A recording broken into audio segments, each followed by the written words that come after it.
اور سنو، کلیجہ سنبھال کر سنو، دل سنبھال کے سنو اس واقعے کو۔ ایک صحابی ہیں، جنگ ہو رہی ہے، نماز کا وقت ہو جاتا ہے، نماز کے وقت ہی میں ابو داؤد شریف کی روایت ہے، ایک تیر آتا ہے اور تیر آتے ہی ان کی پیٹھ میں لگتا ہے۔ اور سوچو، تیر کسی کی پیٹھ میں لگ جائے اور نماز کے اندر لگ جائے۔ لگی، ہاتھ بندھے ہوئے ہیں، تیر پیچھے لگتا ہے، خون بہنے لگتا ہے اور ٹپکنے لگتا ہے، لیکن انہوں نے قرآن پڑھنا بند نہیں کیا، پوری نماز پڑھ لی۔ جب سلام پھیرا، السلام علیکم ورحمت اللہ، السلام علیکم ورحمت اللہ، لوگ ان کے پاس آئے، صاحب یہ کیا کیا تم نے؟ اتنا خطرناک تیر آدھے سے زیادہ تمہاری پیٹھ میں گھس گیا، خون سے پوری چٹائی بھیگ گئی، تمہارا کپڑے لہو لہان ہو گئے اور تم نماز میں مصروف ہو۔ اس صحابی نے جواب دیا، جب میں نماز پڑھ رہا تھا، اللہ کی قسم میری پیٹھ میں کب تیر لگا مجھے پتا ہی نہیں چلا، اس لیے کہ میں سورہ کہف کی تلاوت کر رہا تھا، اور سورہ کہف کی تلاوت کرتے ہوئے مجھے اتنا مزہ آ رہا تھا، اتنا انجوائے مل رہا تھا، سورہ کہف کی تلاوت نے مجھے تیر کی تکلیف بھلا دیا، مجھے پتہ ہی نہیں چل رہا ہے کہ مجھے تیر لگا ہے۔ یہ تو تم ابھی بتلا رہے ہو کہ مجھے تیر لگا ہے، اب دیکھ رہا ہوں کہ یہ خون لے، مجھے تو احساس ہی نہیں ہوا۔ غور کیجئے کتنا بڑا خطرہ تھا تیر کا لگنا، اور ان کو پتہ ہی نہیں، کیونکہ وہ نماز کی گود میں تھے، نماز کی آغوش میں تھے۔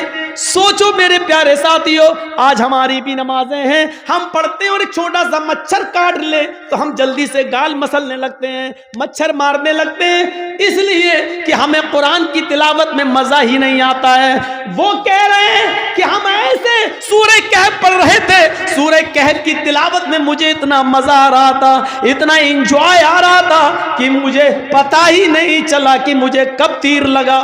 یا ایھا الذین آمنوا استعینوا بالصبر والصلاۃ، ایمانو والو تم صبر اور نماز کے ذریعے اللہ سے مدد مانگو، صبر اور نماز کے ذریعے اللہ سے مدد مانگو۔ یہ بڑی پیاری چیز ہم آپ کو بتانے کے لیے چل رہے ہیں میرے بھائیو۔ یا ایھا الذین آمنوا استعینوا بالصبر والصلاۃ، ایمانو والو تم صبر اور نماز کے ذریعے اللہ سے مدد مانگو۔ غزوہ احزاب، کافروں کی طرف سے تیر چل رہے ہیں، مسلمانوں کی طرف سے بھی تیر چل رہے ہیں۔ یہ جنگ اتنی خطرناک ہوئی کہ عصر کی نماز کا وقت آ گیا، لیکن صحابہ کرام سنبھل نہیں پائے، کوئی ادھر تھا کوئی ادھر تھا، نماز پڑھیں تو کیسے پڑھیں؟ ایک ساتھ ہوتے تو چلو آدھے پڑھ لیتے، آدھے جنگ کرتے، پھر یہ جو آدھے پڑھ چکے ہوتے یہ جنگ میں چلے جاتے، جو چھوٹ گئے وہ بعد میں پڑھ لیتے، لیکن کوئی ادھر ہے کوئی ادھر ہے۔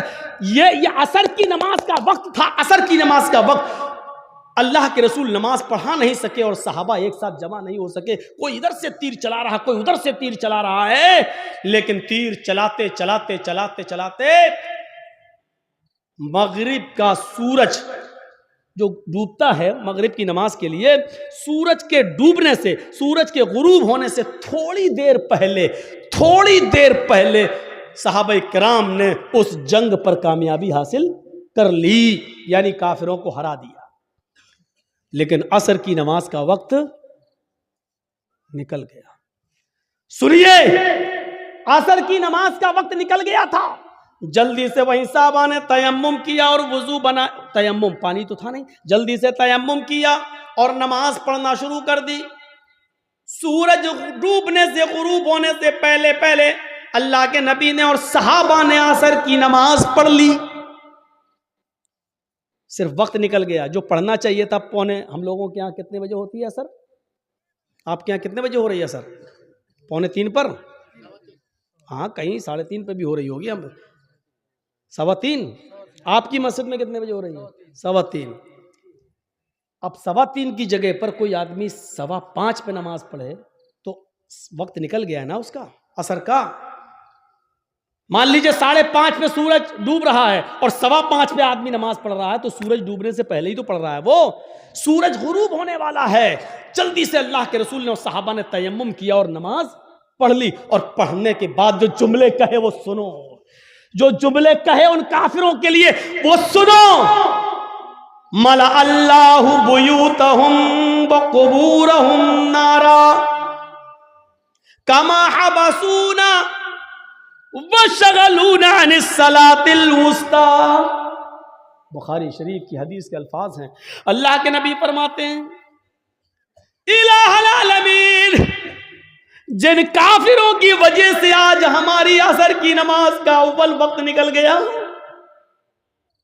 اے اللہ جن کافروں کی وجہ سے آج میری عصر کی نماز کا اصلی وقت نکل گیا، وقت پر ہم نماز نہیں پڑھ سکے، سورج ڈوبنے سے پہلے آج ہم نے عصر کی نماز پڑھی، اس کے ذمہ دار یہ کافر ہیں، یہ جنگ کرنے والے، ان کی وجہ سے میری عصر کی نماز کا وقت نکلا ہے.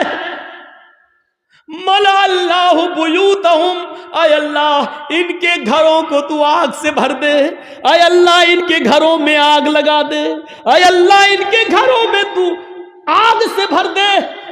نماز کے وقت اپنے گھروں میں بیٹھنے والوں، نبی اکرم کی اس بد دعا پر ذرا غور کرو. ملأ اللہ بیوتہم، اے اللہ ان کے گھروں کو تو آگ سے بھر دے. میرے نبی نے کبھی کسی کو بد دعا نہیں دی، مار کھایا پھر بھی معاف کر دیا. نبی کی بیٹی کو جس نے پیٹ پھاڑا، حبار ابن اسود نے تیر مار کر، نبی کی بیٹی زینب کے پیٹ میں حمل تھا، بچہ تھا، تیر پیٹ میں لگتا ہے، بچہ گر جاتا ہے. زینب مدینے پہنچتی ہیں، ہوش میں آتی ہیں تو ان کو پتا چلتا ہے کہ میرے پیٹ کا بچہ گر گیا ہے، ضائع ہو گیا ہے. اس صدمے کو وہ برداشت نہ کر سکی، انتقال کر گئی. 10 سال کے بعد جب حبار ابن اسود سامنے آیا اور مدینے میں اللہ کے نبی سے معافی مانگنے لگا کہ مجھے معاف کر دو، میں بھی مجرم ہوں اور آپ کی بیٹی کا قاتل ہوں، 10 سال پہلے آپ کی بیٹی کے پیٹ میں تیر مارا تھا، حمل گر گیا تھا. نبی اکرم کی آنکھوں میں آنسو آ گئے، بیٹی کی یاد آ گئی، رونے لگی. لیکن کہتے حبار میری بیٹی کے قاتل، میں نے آج تک اپنے لیے اور اپنے خاندان کے لیے کبھی بدلہ نہیں لیا، آج تو نے معافی مانگی، جا میں نے تجھے بھی معاف کر دیا، جا جا جا حبار میری بیٹی کے قاتل، میں نے اپنی بیٹی کے قتل کا خون معاف کر دیا. وہ حمزہ جو نبی کا چچا اور ہندا نے پیٹ پھاڑا، ناک کاٹی، کان کاٹا، زبان کاٹی، اور اسی میں دھاگا ڈال کر ناک کان زبان کا ہار بنا کر اپنے گلے میں پہنا. وہ ہندا جس نے حمزہ کا پیٹ پھاڑ کے کلیجہ نکالا اور چبایا، ہمت نہیں کر سکی اس کو کھانے کی، تھوک دیتی ہے. کٹی ہوئی گردن، پھٹا ہوا پیٹ، نکلا ہوا کلیجہ، کٹی ہوئی ناک، کٹا ہوا کان، کٹی ہوئی زبان. یہ لاش جب نبی کے سامنے آئی تو آپ کی آنکھوں میں آنسو آ گئے اور کہا اے حمزہ، قیامت تک جتنے بھی لوگ اللہ کی راہ میں قتل کیے جائیں گے یہ شہید ہوں گے، لیکن تو قیامت کے دن سید الشہداء بنا کر اٹھایا جائے گا، تمام شہیدوں کا سردار بنا کر اٹھایا جائے گا. ایسا حال کرنے والی ہندا جب نبی کے سامنے آئی تو آپ نے کہا کیا چاہتی ہو؟ معافی. آپ نے کہا ہندا جا میں نے تجھے بھی معاف کر دیا، او میرے چچا کی قاتل جا میں نے تجھے بھی معاف کر دیا، میری چچا کی لاش کو بگاڑنے والی جا میں نے تجھے بھی معاف کر دیا. لیکن انسان ہوں، برا لگتا ہے، تو میرے سامنے مت آنا، کیونکہ جب تو میرے سامنے آئے گی تو مجھے چچا کی لاش یاد آ جائے گی۔ ہمارے نبی نے کبھی کسی کو بد دعا نہیں دی۔ طائف والوں نے اتنا مارا کہ سر پھٹ گیا، سر سے خون نکلا، پیروں پہ گرا، خون جم گیا، جوتے تک اتر نہیں پا رہے تھے اس جمے ہوئے خون کی وجہ سے۔ دو فرشتے آئے، اے اللہ کے نبی کہو تو ان طائف والوں کو دو پہاڑیوں کے بیچ میں پیس دوں۔ میں جب گیا تھا حج کے عمرے کے لیے تو میرے وہاں بہت پروگرام کرائے گئے تھے، جدہ میں ہوئے، دمام میں ہوئے، اور مکے میں ہوئے، مدینے میں ہوئے، تو ہم کو طائف بھی لوگ لے کر گئے اور وہ پہاڑی ہم کو دکھائی تھی لوگوں نے وہاں طائف کے اندر، جس پہاڑی پر چڑھ کر کافروں نے نبی اکرم کو پتھر مارے۔ وہاں کے لوگ جو تھے وہ ان لوگوں نے بتایا کہ مولانا صاحب یہ وہ جگہ ہے، یہاں نبی کھڑے تھے، اوپر سے کافر پتھر مار رہے تھے۔ اس جگہ کو دیکھا ہے ہم نے اپنی آنکھوں سے، کافی اونچائی پر پتھر مار رہے، زور سے پتھر، اونچائی سے پتھر ماریں گے اور وہ نبی کے سر پہ لگے گا تو کتنی زور سے لگتا ہوگا۔ فرشتے موجود، وہ دونوں پہاڑی جس کے بیچ میں طائف بسا ہوا ہے، اگر اس پہاڑی کو یہاں سے لایا جائے، اس پہاڑی کو یہاں سے لایا جائے، دونوں کو ملایا جائے تو اس پہاڑی کے بیچ میں جتنے لوگ رہتے ہیں کب پس کے سرما بن جائے کچھ نہیں کہا جا سکتا۔ فرشتوں نے کہا آپ کہیے تو ان طائف والوں کو اس دونوں پہاڑیوں کے بیچ میں لا کر پیس دیں، ان کو کچل دیں، ان کو ختم کر دیں، ان کو برباد کر دیں۔ تو اللہ کے رسول نے کیا کہا؟ نہیں۔ فرشتوں نے دوبارہ کہا تو اللہ کے نبی نے فرمایا اللہم اہد قومی فإنہم لا یعلمون۔ اے فرشتوں نہیں ان کو مارو نہیں، اللہ ان کو ہدایت دے گا اور انشاءاللہ ان کی پشت سے آنے والی نسلیں مسلمان ہوں گی، ان کی نسلیں کلمہ پڑھنے والی ہوں گی، مجھے نبی ماننے والی ہوں گی۔ اے اللہ تو ان کو ہدایت دے، یہ مجھے جانتی نہیں ہے کہ میں کون ہوں۔ آپ نے اس موقع پر بھی بدلہ نہیں لیا۔ دیکھ رہے ہیں آپ، بیٹی کے قاتل کو معاف کر رہے ہیں، بدلہ نہیں لے رہے ہیں، ہندا کو معاف کر رہے ہیں، انتقام نہیں لے رہے ہیں۔ طائف میں پتھر کھانے کے باوجود فرشتے پتھروں کا طائف والوں کو پیسنا چاہتے ہیں، لیکن نبی انتقام نہیں لے رہے ہیں، کہہ رہے ہیں اے اللہ تو ان کو ہدایت دے۔ مار کھا کر دعائیں دینے والے نبی، لیکن آج اصول دیکھو، جس نے کبھی بد دعا نہیں دی آج وہ بد دعا دے رہا ہے۔ کیا کہہ رہا ہے؟ ملا اللہ بیوتہم، اے اللہ ان کافروں کے گھروں کو آگ سے بھر دے، اس لیے کہ آج انہوں نے میری بیٹی کو قتل نہیں کیا، میرے چچا کا کلیجہ نہیں نکالا، ناک نہیں کاٹی، کان نہیں کاٹا، انہوں نے آج مجھے نہیں مارا، بلکہ آج ان کی وجہ سے عصر کی نماز کا وقت نکلا۔ غور کرو، بیٹی کو مارا تو اس کو معاف کر دیا، چچا کا کلیجہ نکال کے کھانے والی کو معاف کر دیا، لیکن جن کی وجہ سے عصر کی نماز چھوٹ گئی، وقت پر نہیں پڑھ سکے، ان کو معاف نہیں کر رہے۔ اللہ کے نبی کہہ رہے ملا اللہ بیوتہم، اے اللہ ان کے گھروں کو تو آگ سے بھر دے، اور جب یہ مر جائیں آگ میں، اور جب ان کی قبروں، جب ان کو دفن کیا جائے قبروں میں، تو قبورہم، اے اللہ مرنے کے بعد بھی ان کو بخشنا نہیں، ان کی قبروں میں بھی آگ لگا دینا۔ کتنی ڈینجر بد دعا ہے۔ اندازہ لگاؤ، نماز جن کی وجہ سے چھوٹ رہی ہے وہ بھی سوچیں۔ جرجی صاحب نماز پڑھتے ہیں، نماز کا وقت ہو رہا ہے، مسجد میں جا رہے ہیں، اور آپ نماز کے وقت میں اپنے گھر میں ناشتہ کرانے لے جا رہے ہیں، تو اس کا مطلب یہ ہے کہ آپ کی وجہ سے نماز چھوٹ رہی ہے، آپ سبب بن رہے ہیں۔ یا تو نماز سے اتنا پہلے ناشتہ کرانا چاہیے تھا کہ اذان کے فوراً بعد نماز پڑھی جا سکے، یا پھر نماز کے بعد آپ کو ناشتہ کرانا چاہیے تھا۔ آپ ایسے موقع پر کیوں لے جا رہے ہیں؟ یہ ذہن غور کریے گا، غور کریے گا۔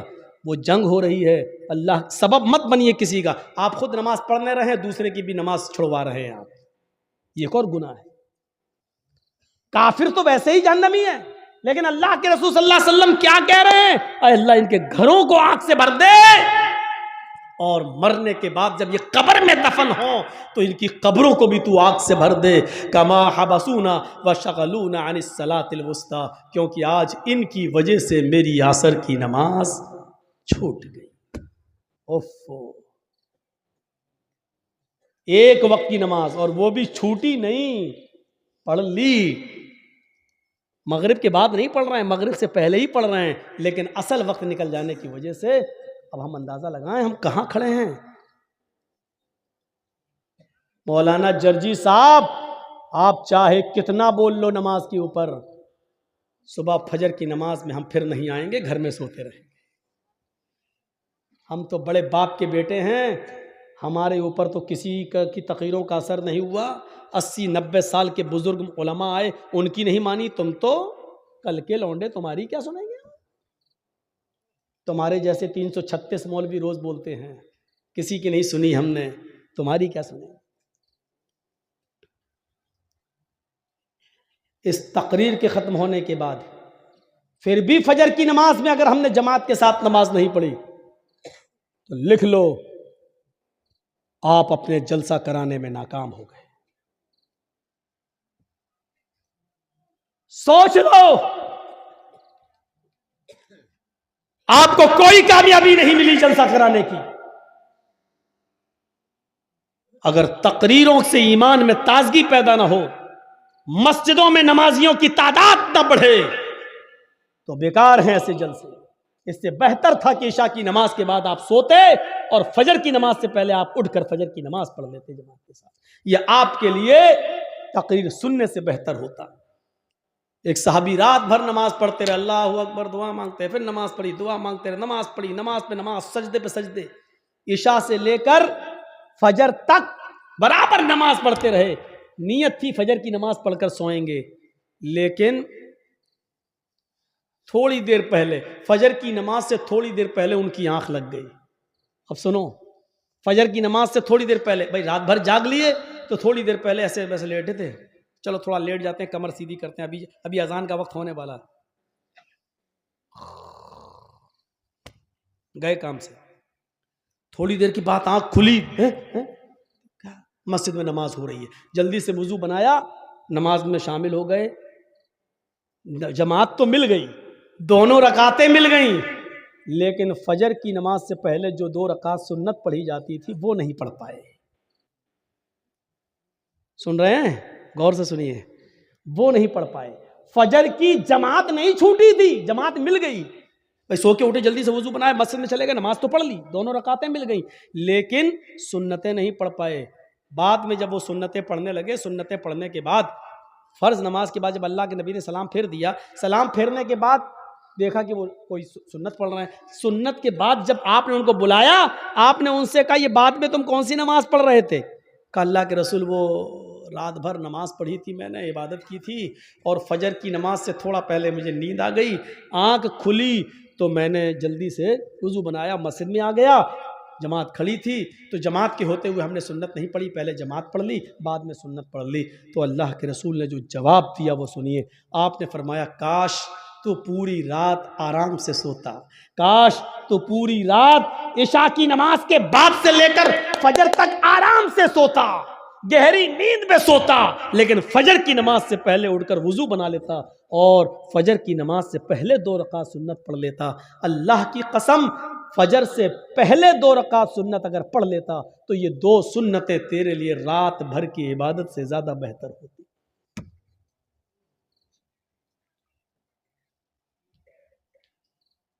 فجر کی نماز سے پہلے 2 رکعت سنت تمہاری رات بھر کی عبادت سے زیادہ بہتر ہوتی. کیوں جاگے تم رات بھر؟ یعنی ایسی عبادت سے کیا فائدہ کہ جلسہ سنو 12 بجے تک، 1 بجے تک، اور سوتے سوتے 2 بج جائے، اور فجر کی نماز میں جب آپ اٹھ نہ سکیں اور مسجد میں نہ جا سکیں تو ایسے جلسوں سے کیا فائدہ؟ یہ بند ہونے چاہیے ڈرامے. ہاں میں اس کو ڈرامہ کہتا ہوں. جو جلسے لوگوں کو نمازی نہ بنا سکیں وہ ڈرامہ ہے. جو تقریریں لوگوں کے دلوں میں ایمان تازہ نہ کر سکے وہ نوٹنکیاں ہیں. وہ لیلا مجنوں کی کہانیاں ہیں.